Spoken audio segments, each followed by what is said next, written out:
I'm Dr. Karin Schwartz, and I'm a licensed clinical psychologist.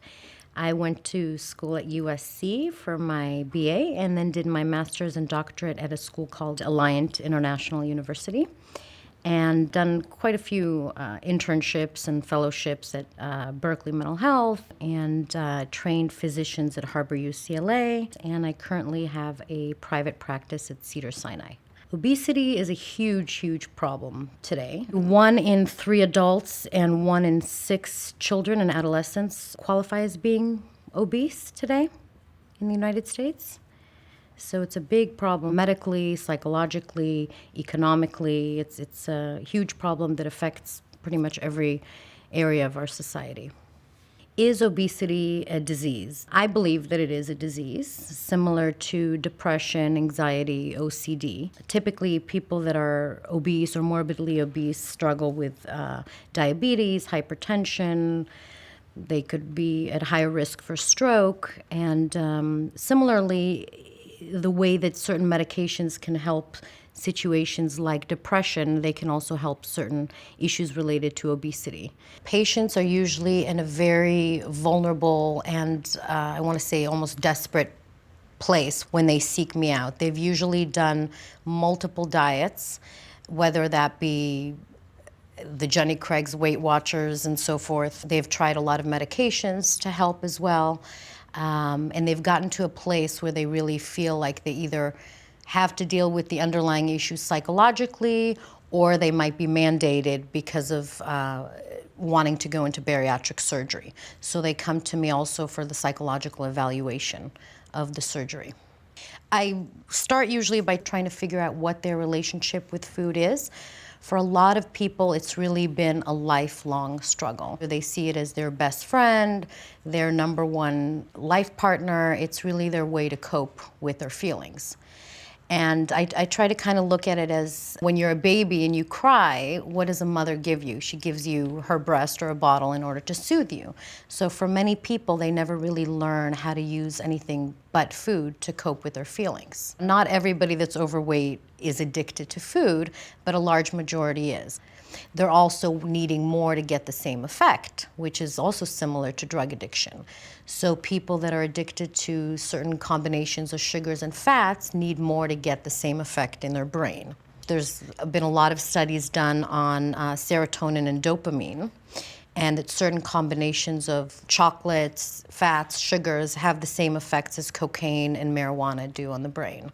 And that's why people continue to use it more and more to get the same sort of calming effect, at least temporarily. Some people tend to graze throughout the days, and so there's that need for fullness. Other people are more of compulsive binge eaters, where they'll eat in a short, discrete period of time, sort of numbing themselves, not really noticing how much they're eating, and there's almost an anesthetic-like effect that happens.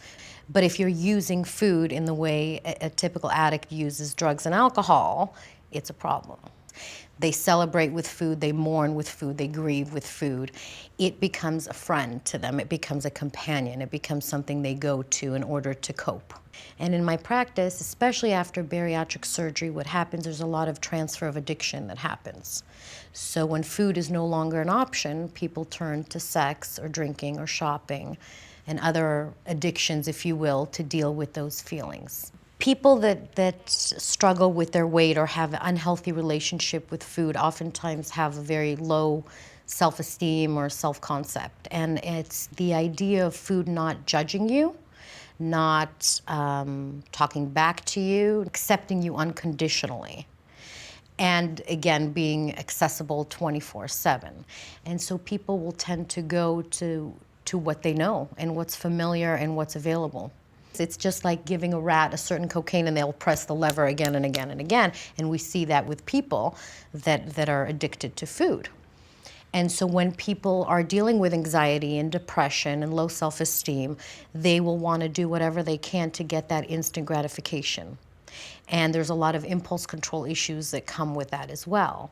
Food is a lot more socially acceptable and available than cocaine or methamphetamines or whatever other vices are there. People that are overweight also wear it. There's not really a way to hide it like you would another addiction.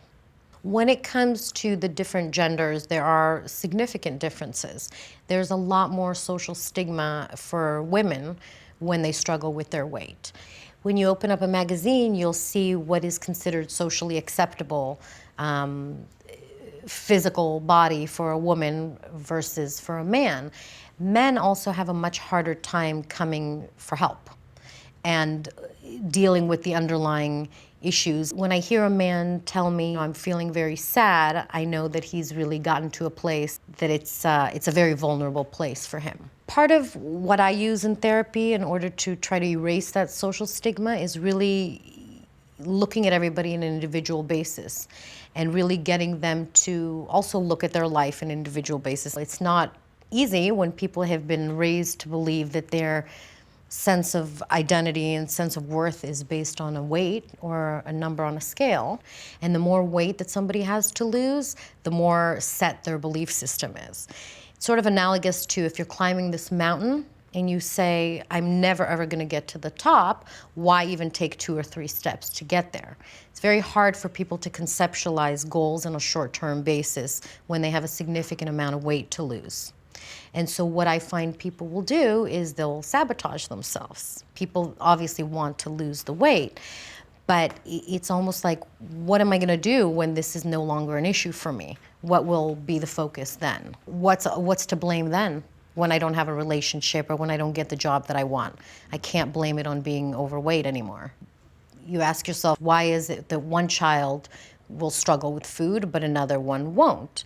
And I believe that comes to inherent coping skills, inherent temperament, personality. 2 children of the same parents will have the same genetic loading, let's say 50% propensity of the obesity gene. But one might be able to use social support, their friends, their teachers, their bosses, and so forth, where another one might be more of a social isolator, might have lower self-esteem, might have had a trauma history. Let's say they remember using food or having a brownie right after they were sexually assaulted. That connection right then and there will set a lifelong pattern of using food to cope.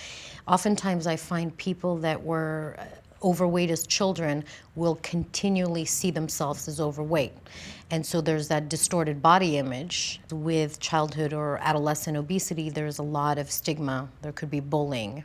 And so the child sort of gets this self-concept of, I'm different, I'm damaged, I'm the fat kid. So I've seen many people where they'll lose 100, 150 pounds, and no matter what, their identity is wrapped around being the overweight, teased child. Earlier in the 60s, 70s, even early 80s, they were given speed, whether it's dexedrine, phentermine, fen-phen, which also gave the child the idea of something is wrong with you, here's a medication, we have to fix you, you're sick. And also many, many people that I see will tell me how everybody got sort of the regular meals at school and they would be given the carrot sticks and the cottage cheese, and so they learned early on to sneak. They get to this belief system, this irrational belief that they're not loved because they're damaged in some way, and they're different than their siblings and their peers. I think the most damaging things, what I've also heard from hundreds of people, is when you take this child and you force them to eat differently than the other children, or you force them to go to a diet program or a fat camp. That in and of itself will create a big, big problem in the child's self-concept. If I'm seeing somebody at 50 years old, very much still feels like that 13-year-old. They're in a bigger, taller body and they're more mature, but a lot of those thoughts and feelings, as in all addictions, are still very much stuck at that age, at 13.